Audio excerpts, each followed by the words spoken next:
안녕하세요. 우리 채널 오시기를 환영합니다. 오늘의 사연을 소개하겠습니다.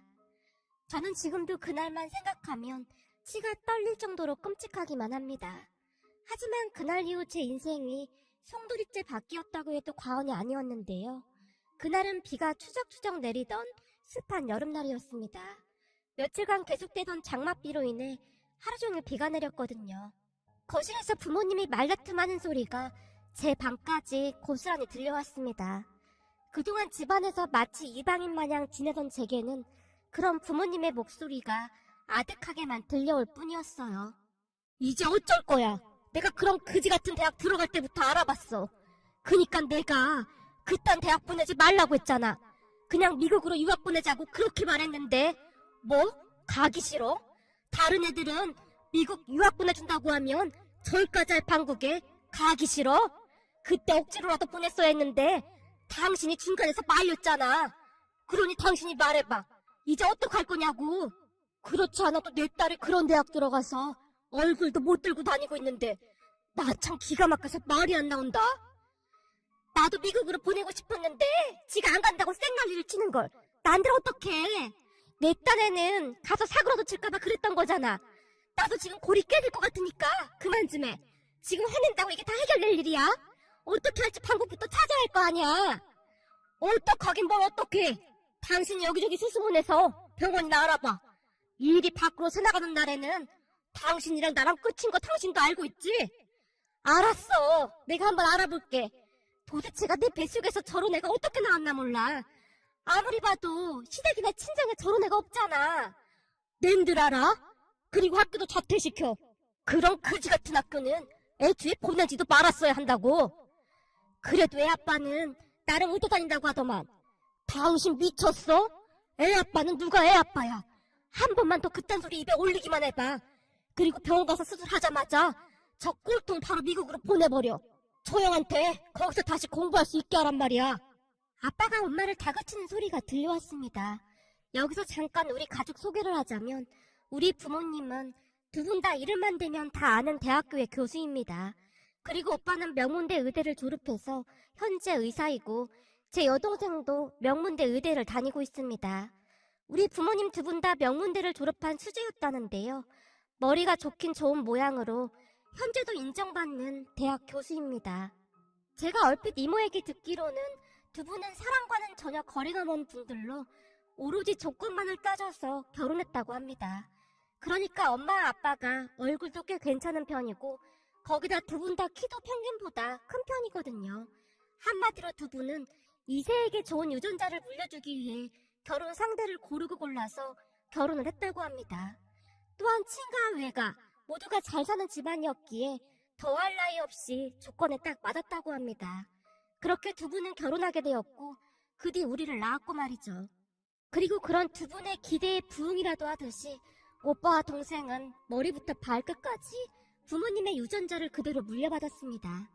다만 저는 외모는 부모님의 유전자를 그대로 물려받았지만 머리가 그렇게 좋은 편은 아니었어요.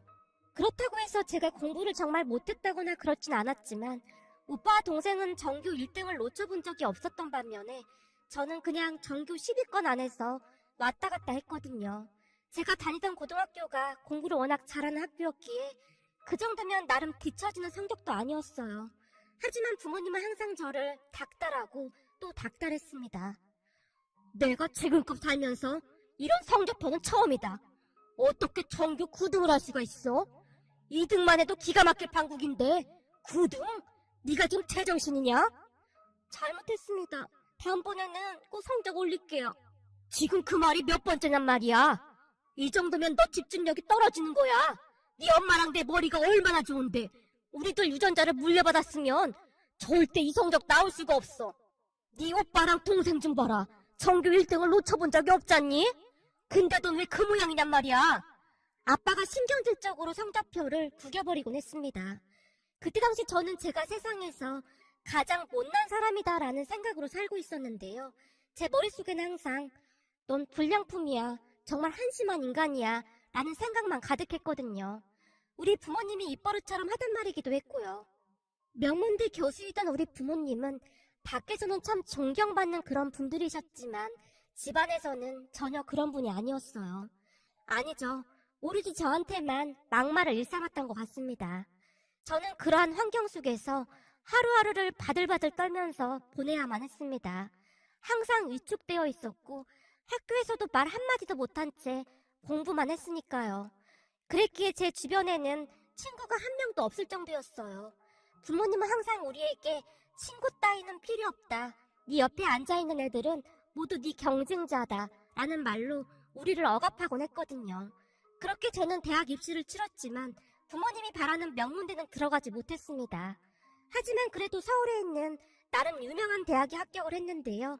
아빠가 노발대발하면서 미국으로 유학을 가라고 했습니다. 그때 당시 제가 처음으로 부모님께 대들었던 것 같은데 저는 정말 미국 유학을 가고 싶지가 않았거든요.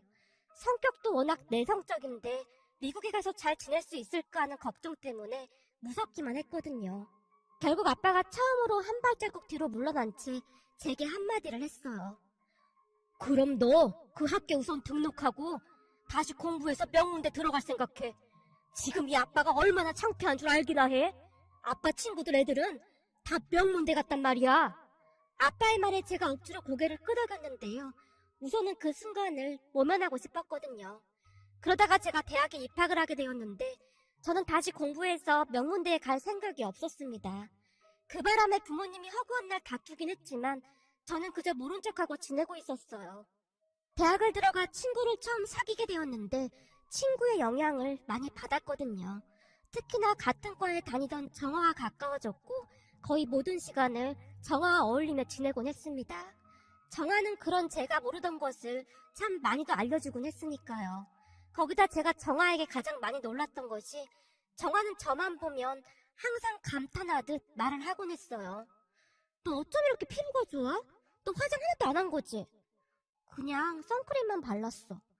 우와, 근데 피부가 이렇게 좋아? 넌 눈도 예쁘고 코도 예쁘고 더 예쁜 것 같아. 정화가 제 얼굴을 뚫어지라 바라보며 중얼거리듯 말했어요. 그런 정화의 말에 제가 놀란 채 물었고요. 내가? 넌 지금 내가 예쁘단 말이야? 당연하지. 너 진짜 예쁘게 생겼어. 넌 잘 모르나 본데 우리과 남자들이 맨날 너만 쳐다보고 난리도 아니야. 너 정말 내가 예쁘다고 생각해? 그렇다니까. 근데 나 진짜 궁금한 게 있는데 말이야. 기분 나쁘게 생각하지 말고 들어줬으면 좋겠어. 뭔데 그래? 괜찮으니까 말해봐. 넌 얼굴도 예쁘고 머리도 똑똑한데 너 자신한테 왜 그렇게 자신감이 없는 거야? 아, 그게 난 말이야. 그동안 내가 예쁘다거나 똑똑하다거나 하는 말을 단 한 번도 들어본 적이 없어. 뭐? 그게 정말이야? 도대체 왜? 왜냐하면 우리 오빠랑 동생이 워낙 똑똑해서 난 우리 부모님한테는 불량품이나 다름없었거든. 무슨 그런 말이 있어. 네가 얼마나 예쁘고 똑똑한데. 난 너한테 그런 말 들을 때마다 뜨끔뜨끔해. 난 불량품인데 왜 자꾸 나한테 이러지? 뭐 그런 생각이 들거든. 제 말에 정화가 많이 놀란 듯 입을 다물지 못하고 있었는데요. 아마도 살면서 누군가에게 처음으로 그러한 말을 했던 것 같습니다. 아니야, 너 진짜 너무너무 예뻐. 전에 우리 집에 왔을 때 우리 엄마도 그랬다니까. 너 진짜 예쁘고 똑똑한 것 같다고. 정말이야? 난 잘 모르겠는데. 우리 부모님은 집에 손님이라도 오게 되면 나보고 방에 들어가서 나오지 말라고 했어. 왜? 공부하라고? 아니, 내가 공부를 잘 못해서 창피하니까 아예 나오지 말라고. 뭐? 진짜 그랬단 말이야? 너 고등학교 때 성적 안 좋았어?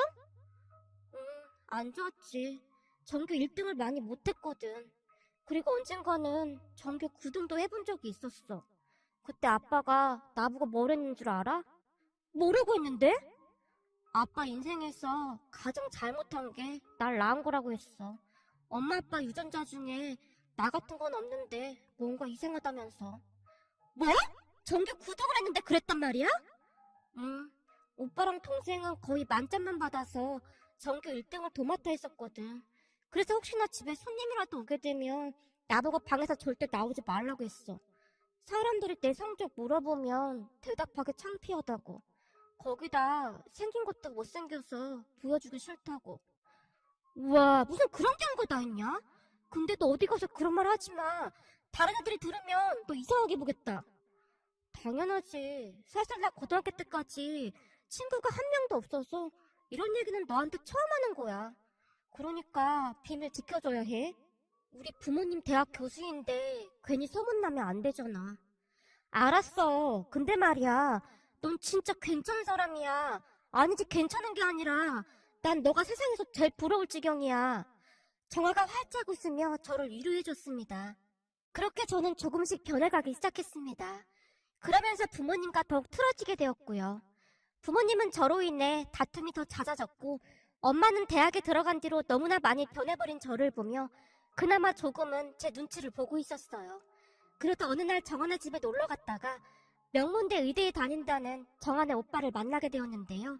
정한의 오빠가 저를 한동안 바라만 보고 있었어요. 거봐, 예쁘지? 내 친구 예쁘다고 했잖아. 거기다 엄청 착하기까지 해. 인사해, 내 친구 예나야. 안녕하세요.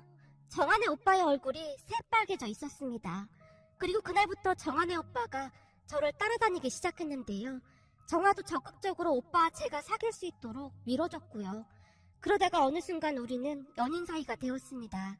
아무래도 정한의 집에 자주 드나들다 보니 자주 보게 되었고 정한의 오빠가 제게 너무나 잘해줬기에 저도 모르게 마음이 갔던 것 같아요. 그렇잖아요. 평생을 불량품 신세로 살다가 처음으로 공주 대접을 받았으니 제 입장에서는 그 모든 것이 신기하고 다 좋을 수밖에 없었거든요.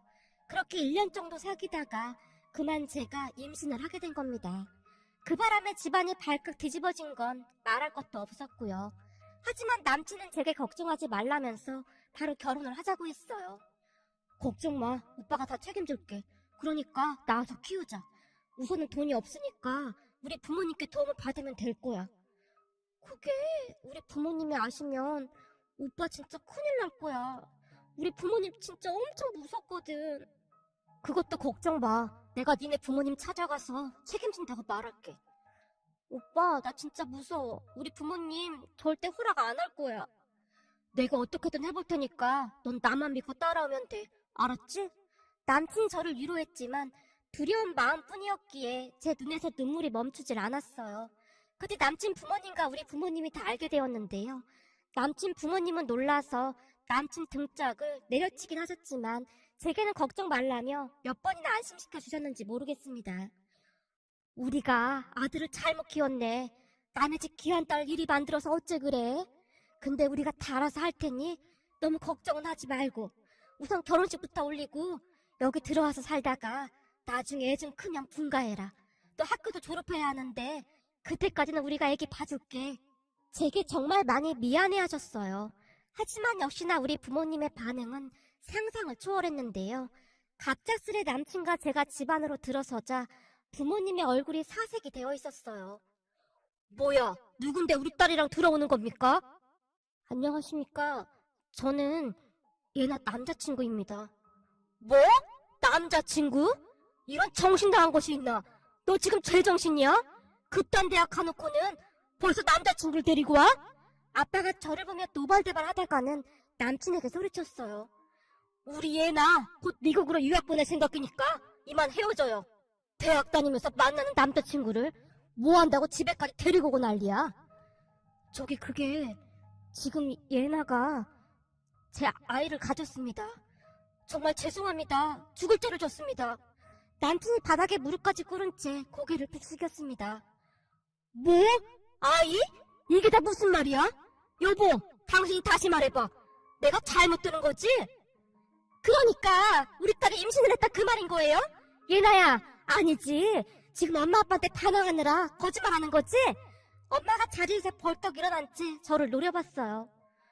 엄마 아빠 진짜 잘못했어요. 저 임신한 거 맞아요. 뭐? 뭐가 어쩌고 어째? 너 지금 제정신이야?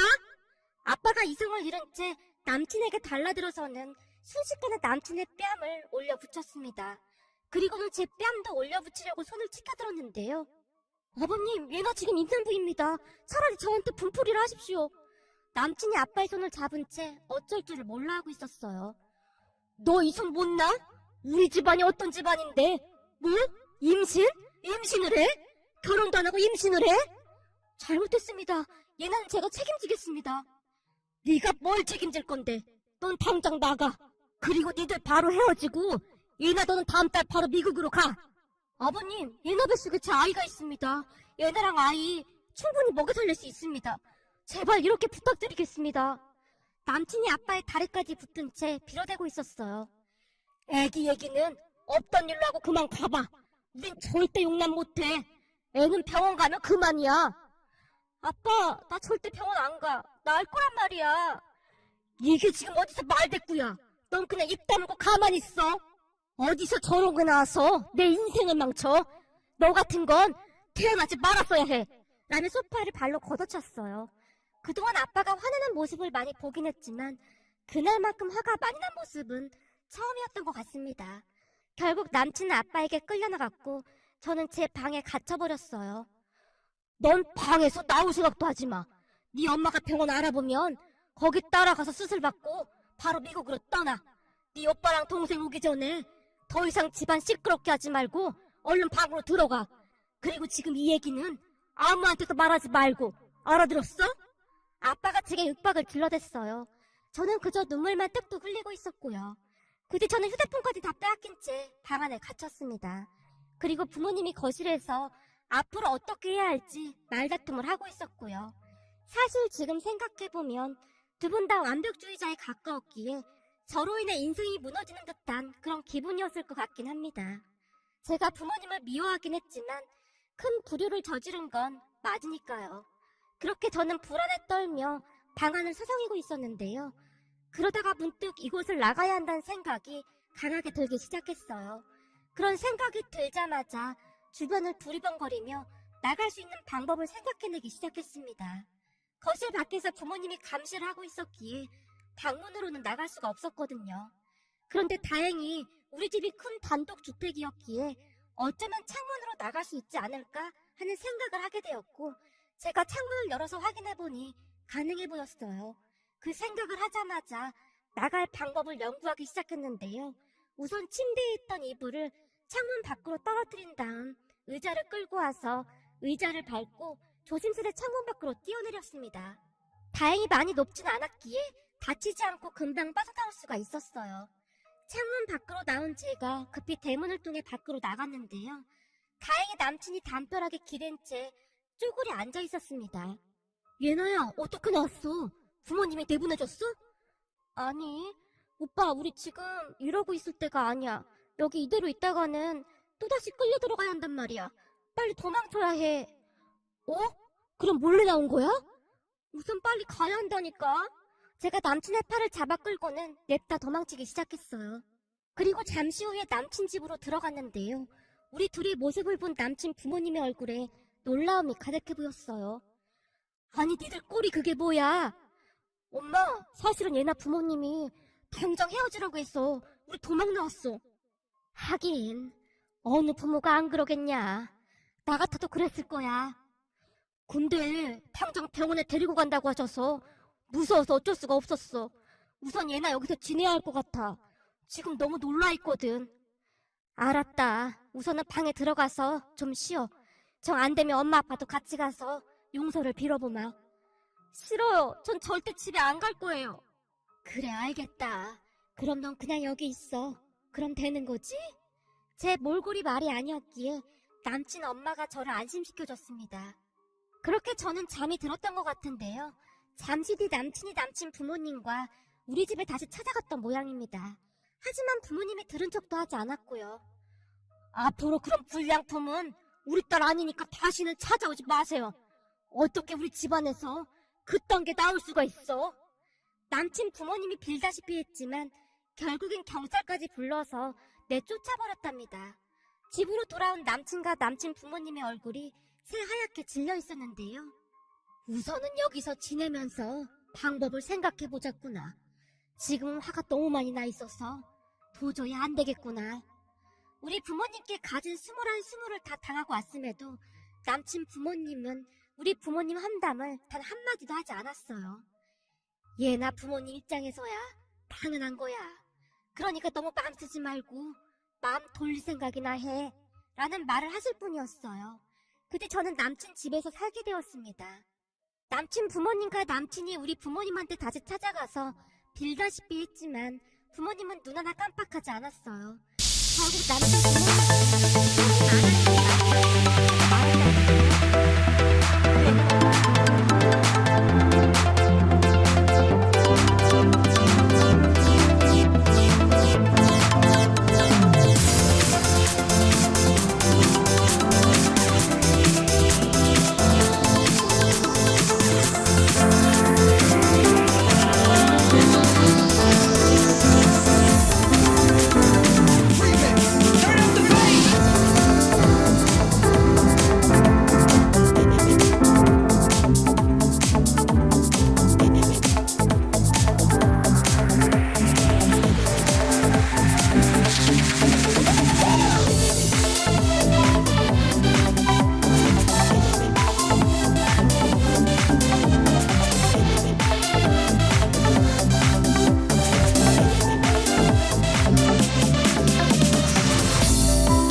엄마가 두 분을 노려보다 나왔다고 하네요.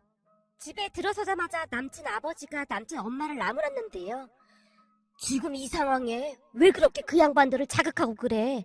어떻게든 설득해서 애들 결혼식을 올려야 할 거 아냐? 내가 가만히 있게 생겼어? 물론 우리 애들이 잘한 거 하나 없지만 얘나 보고 불량품이라고 하잖아. 내가 진짜 웬만하면 참으려고 했는데 그딴 말이 어딨어? 명문가 같은 소리 하고 있네. 요즘 명문가는 그렇게 하는가 보구만. 저런 사람들이 대학에서 애들을 가르친다니 참 한심하구만. 어머 예나야, 너 듣고 있었니? 내가 그만 너무 화가 나서 미안하구나. 잔뜩 흥분한 채 말을 하시던 남친 엄마가 제 눈치를 봤어요. 저 때문에 정말 죄송합니다. 근데 전 다시는 그 집에 안 갈 거예요. 그러니까 저 보내시면 안 돼요. 제가 눈물까지 글썽이며 간절한 표정으로 두 분과 남친을 바라봤습니다. 그 뒤 우리는 간단하게 결혼식까지 올렸는데요. 결혼식이라고 해봐야 그냥 시댁 친척들 몇 분과 식사하는 정도였습니다. 하지만 저는 그마저도 그렇게 좋을 수가 없었어요. 시댁에서 사는 게 100배, 1000배는 더 행복했으니까요. 그런데 이 습관이라는 것이 참 무서운 게 말이죠. 혹여나 시댁 친척들이나 어머님 친구분들이 집에 오시면 저도 모르게 방 안으로 들어가 버리곤 했습니다. 그 모습에 시어머님이 놀라서 저를 따라 들어오셨는데요. 예나야, 왜 방으로 들어가? 아, 그게 사고까지 쳐서 결혼했는데 제가 창피하실 것 같아서요. 어머, 그게 무슨 말이니? 이건 네 잘못이 아니라 우리 아들 잘못이 더 크다. 순진하고 예쁜 널 꿰어내서 그런 거잖니. 그리고 우린 네가 우리 며느리가 돼서 진짜 좋은걸. 곧 우리 손주가 태어날 생각하니 요즘은 잠도 안 오잖니. 정말요? 그럼 거기다 이렇게 착하고 예쁜 며느리가 들어왔으니 우리 아들이 참 복이 많은 것 같구나. 내가 너한테 참 미안하고 고맙다 라며 저를 데리고 거실로 나오셨어요. 그리고는 손님들이 올 때마다 제 자랑을 하시곤 했습니다. 어느 날은 시댁에 제사가 있어서 친척들이 다 모였는데요. 작은 어머님께서 부러운 듯 시어머님을 보며 말씀하셨어요. 형님 복도 많네요. 영수가 그 대단하다는 명문대 의대에 딱하니 들어갔지. 거기다 며느리도 이렇게 예쁘고 착한 며느리가 들어갔잖아요. 전 세상에서 형님이 제일로 부럽네요. 그렇지. 나도 요즘 가만히 있어도 그냥 웃음이 나와. 우리 며느리가 말이야. 머리도 얼마나 좋은지 몰라. 이것 좀 봐봐. 이 매니큐어도 우리 며느리가 발라준 거야. 유튜브 영상을 잠깐 보더니 아주 기가 막히게 따라하더라니까. 커피 한 잔을 만들어도 참 고급지게 만들어주고 보고만 있어도 얼마나 예쁜지 몰라. 아유, 형님 그만 좀 자랑하세요. 저 배가 아프려고 하네요. 마치 두 분이서 소녀마냥 깔깔거리시며 웃고 계셨는데요. 두 분의 대화를 듣던 제 눈에서 그만 눈물이 떨어지고 말았습니다. 예나야, 왜 그래? 갑자기 왜 울어? 그냥 너무 좋아서요. 전 그동안 제가 세상에서 제일 못난 줄 알고 살았는데 여기서는 다들 저를 예뻐해 주셔서 기분이 진짜 이상해요. 기분이 이상할 게 뭐가 있어. 너 진짜 예쁘다니까. 그랬으니 우리 아들이 너한테 한눈에 반해서 빨리 데리고 온 거 아니겠니? 앞으로는 당당하게 살면 되는 거야. 알겠니? 그렇듯 시어머님은 항상 저를 따뜻하게 대해주셨습니다. 시간이 흘러 제가 출산할 때도 시어머님과 시누이자 친구인 정아가 자리를 지켜줬는데요. 같이 울어주고 같이 웃어주는 그런 시댁 가족들로 인해 제 마음의 상처도 조금씩 치유되어 가고 있었습니다. 거기다 아이를 낳고 저는 다시 학교에 복학까지 했어요. 시어머니께서 아이를 돌봐주신다며 학업을 계속하라고 하셨거든요. 그동안은 부모님이 하라는 대로만 했었잖니? 이제부터는 네가 하고 싶은 거 다 해봐. 우리가 다 지원해 줄 테니까 라며 항상 응원해 주셨습니다. 덕분에 저는 대학을 무사히 졸업하고 의류회사에 입사까지 했습니다. 그렇게 몇 년간 직장 생활을 하다 시누이와 함께 인터넷 의류 사업을 시작했는데요. 시누이도 그렇고 저도 그렇고 그쪽으로 재능이 있었던 것인지 이 사업이 소위 대박이라는 것이 났습니다. 제가 피팅 모델을 맡았고 시누이인 정아가 인터넷 마케팅을 맡았는데 아무래도 이게 딱 맞아떨어졌던 것 같습니다. 거기다 시누이와 제가 성격도 아주 잘 맞았기에 사업은 계속 승승장구하고 있고요. 우리 딸도 아주 잘 자라고 있는 건 말할 것도 없고요. 그러던 어느 날 도저히 믿을 수 없는 일이 일어났어요. 우리 남편이 정신과 의사를 하고 있는데 얼마 전에 그 병원으로 우리 엄마가 찾아왔다고 합니다. 물론 정신과 치료를 받기 위해서 말이죠. 어느 날 남편이 제 눈치를 보며 어렵게 말을 꺼냈어요. 여보, 내가 당신한테 이런 말을 해야 하나 말아야 하나 한참 고민했었거든? 뭔데? 당신 무슨 일 있는 거야? 저기 그게 아니고 얼마 전에 장모님께서 우리 병원에 오셨더라고. 장모님? 장모님이라니? 너무나 오랜만에 들어보는 단어였기에 그저 낯설게만 느껴졌거든요.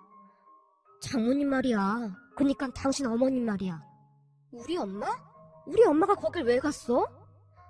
저기 그게 난 장모님을 알아봤는데 장모님은 날 잘 못 알아보시더라고. 장모님 얼굴이 완전 다른 사람이 돼 있더라. 나도 처음에는 긴가민가 했었거든. 왜? 우리 엄마 성형수술했어?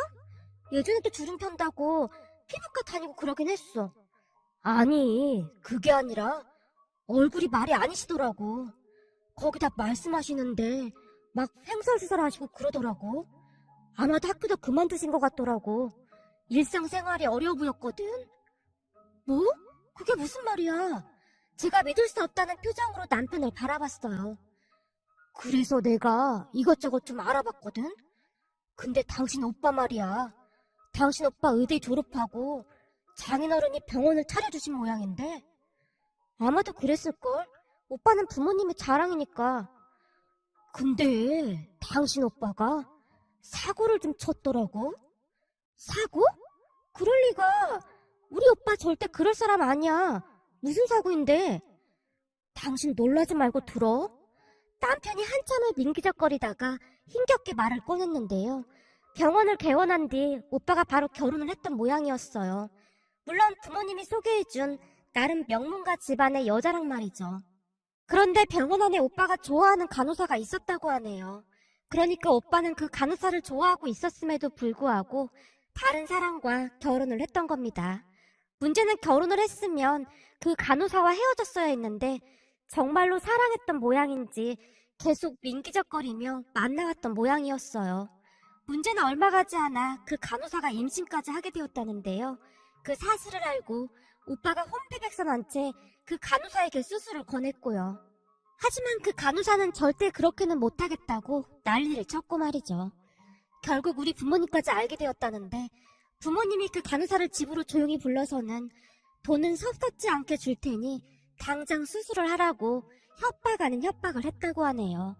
그런데 더 큰 문제가 발생했다는데요. 이미 오빠에게 실망할 대로 실망한 간호사가 부모님까지 그렇게 몰아붙이자 부모님과 오빠의 만행을 그대로 다 녹음했다가 방송국 기자에게 메일을 보냈던 모양입니다. 그래서 기사까지 나고 집안에 난리가 났었다고 하네요. 결국 부모님이 재직하고 있던 학교에까지 다 알려지게 되었고 두 분은 더 이상 교수직을 수행할 수 없는 지경에 이르렀다고 합니다. 오빠 병원이 문을 닫은 건 말할 것도 없었고요. 그리고 그 모든 사실을 알고 화가 날 대로 난 새언니 가족들이 소송까지 하고 집안이 아주 풍비박산이 나다시피 했답니다. 그때 엄마는 정신적인 충격으로 인해 정신과 치료까지 받고 있고 아빠는 맨날 술에 취해 살고 있다고 합니다. 그 말을 듣는데 입이 다물어지지 않을 정도였어요.